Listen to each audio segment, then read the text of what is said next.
हर महादेव। जय गुरु जी, शुक्राना गुरु जी, अनंतम अनंतम शुक्राना।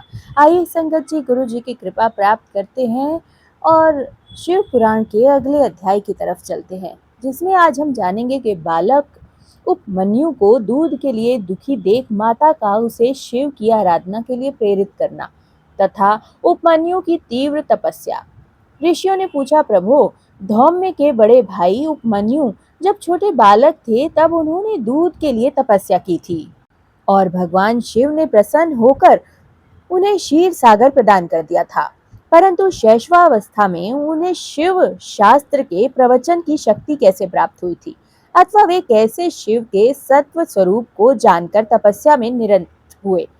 तत्शरण के पर्वत में उन्हें भस्म के विज्ञान की प्राप्ति कैसे हुई, जिससे जो रुद्राग्नि का उत्तम वीर्य है, उस आत्मरक्षक भस्म को उन्होंने प्राप्त किया। वायुदेव ने कहा, महर्षियों, जिन्होंने वह तप किया था वे उपमन्यु कोई साधारण बालक नहीं थे। परम बुद्धिमान मुनिवर व्याधपद के पुत्र थे।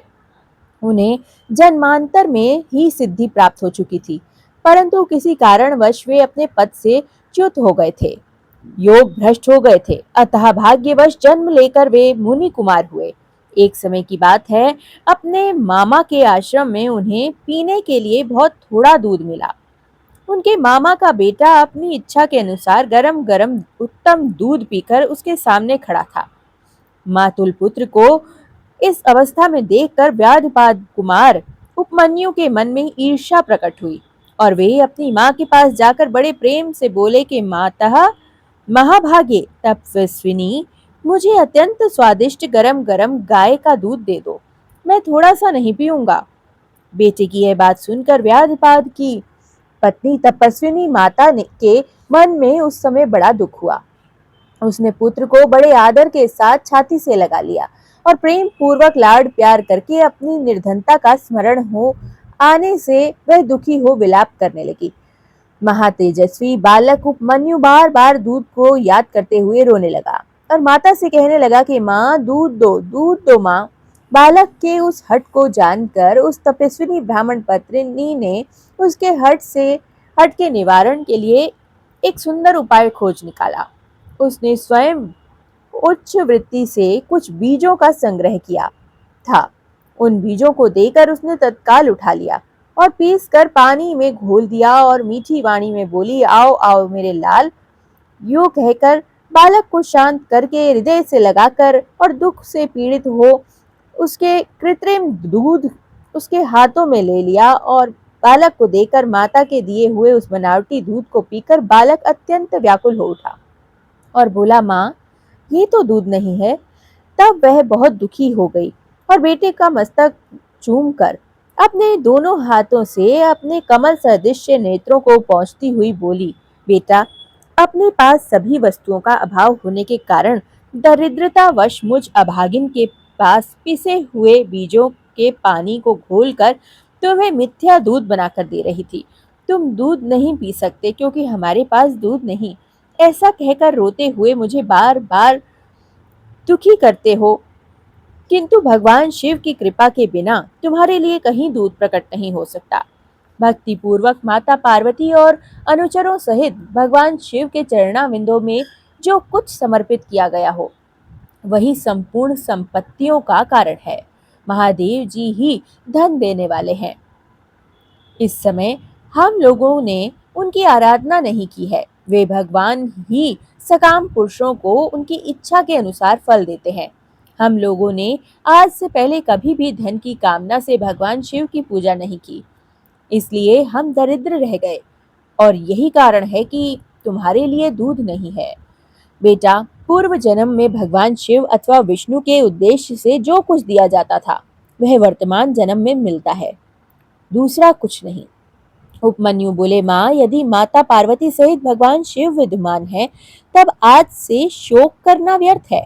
महाभागे, अब शोक छोड़ो, सब मंगलमय होगा। माँ, आज मेरी बात सुन लो। यदि कहीं कहीं महादेव जी हैं तो मैं देर से या जल्दी ही उनसे क्षीर सागर मांग लाऊंगा। वायु देवता कहते हैं, उस महाबुद्धि बालक की वह बात सुनकर उसकी मनस्विनी माता उस समय बहुत प्रसन्न हुई और बोली, माता ने कहा, बेटा, तुमने बहुत अच्छा विचार किया। तुम्हारा यह विचार मेरी प्रसन्नता को बढ़ाने वाला है। अब तुम देर न लगाओ, सांब सदाशिव का भजन करो। अन्य देवताओं को छोड़कर मन, वाणी और क्रिया द्वारा भक्ति भाव के साथ पार्षद गणों सहित उन्हीं सांब सदाशिव का भजन कीर्तन करो। नमः शिवाय यह मंत्र उन देवादिदेव वरदायक शिव का साक्षात वाचक माना गया है। प्रणव सहित जो दूसरे 7 करोड़ महामंत्र हैं, वे सब इसी में लीन होते हैं और फिर इसी से प्रकट होते हैं। यह मंत्र दूसरे सभी मंत्रों में सबसे प्रबल मंत्र है। यही सबकी रक्षा करने में समर्थ है। अतः दूसरे की इच्छा नहीं करनी चाहिए। इसलिए तुम दूसरे मंत्रों को त्याग कर केवल पंचाक्षर के जप में लग जाओ। इस मंत्र के जीवा पर आते ही कुछ दुर्लभ नहीं रह जाता। यह उत्तम भस्म जिसे मैंने तुम्हारे पिताजी से प्राप्त किया था, यह विरजा होम की अग्नि से सिद्ध हुई है, अतः बड़ी से बड़ी आपत्तियों का निवारण करने वाली है। मैंने तुम्हें जो पंचाक्षर बताया है, उसको मेरी आज्ञा से ग्रहण करो। इसके जप से ही शीघ्र तुम्हारी रक्षा होगी। वायु देवता कहते हैं, इस प्रकार आज्ञा देकर और तुम्हारा कल्याण हो तथास्तु कहकर, ऐसा कहकर माता ने पुत्र को वहां से विदा किया। मुनि उपमन्यु ने उस आज्ञा को शिरोधार्य करके ही उनके चरणों में प्रणाम किया और तपस्या के लिए जाने के लिए तैयारी की। उस समय माता ने आशीर्वाद देते हुए कहा, सब देवता तुम्हारा मंगल करें। माता की आज्ञा पाकर उस बालक ने दुष्कर तपस्या आरंभ की। हिमालय पर्वत के एक शिखर पर जाकर उपमन्यु एकाग्रचित हो केवल वायु पीकर रहने लगा। उन्होंने 8 ईंटों का एक मंदिर बनाकर उसमें मिट्टी के शिवलिंग की स्थापना कर डाली। उससे माता पार्वती तथा गणों सहित अविनाशी महादेव जी का आह्वान करके भक्ति भाव से पंचाक्षर मंत्र द्वारा ही वन के पत्र पुष्प आदि उपचरों से उनकी पूजा करते हुए वे चिरकाल तक उत्तम तपस्या में लगे रहे।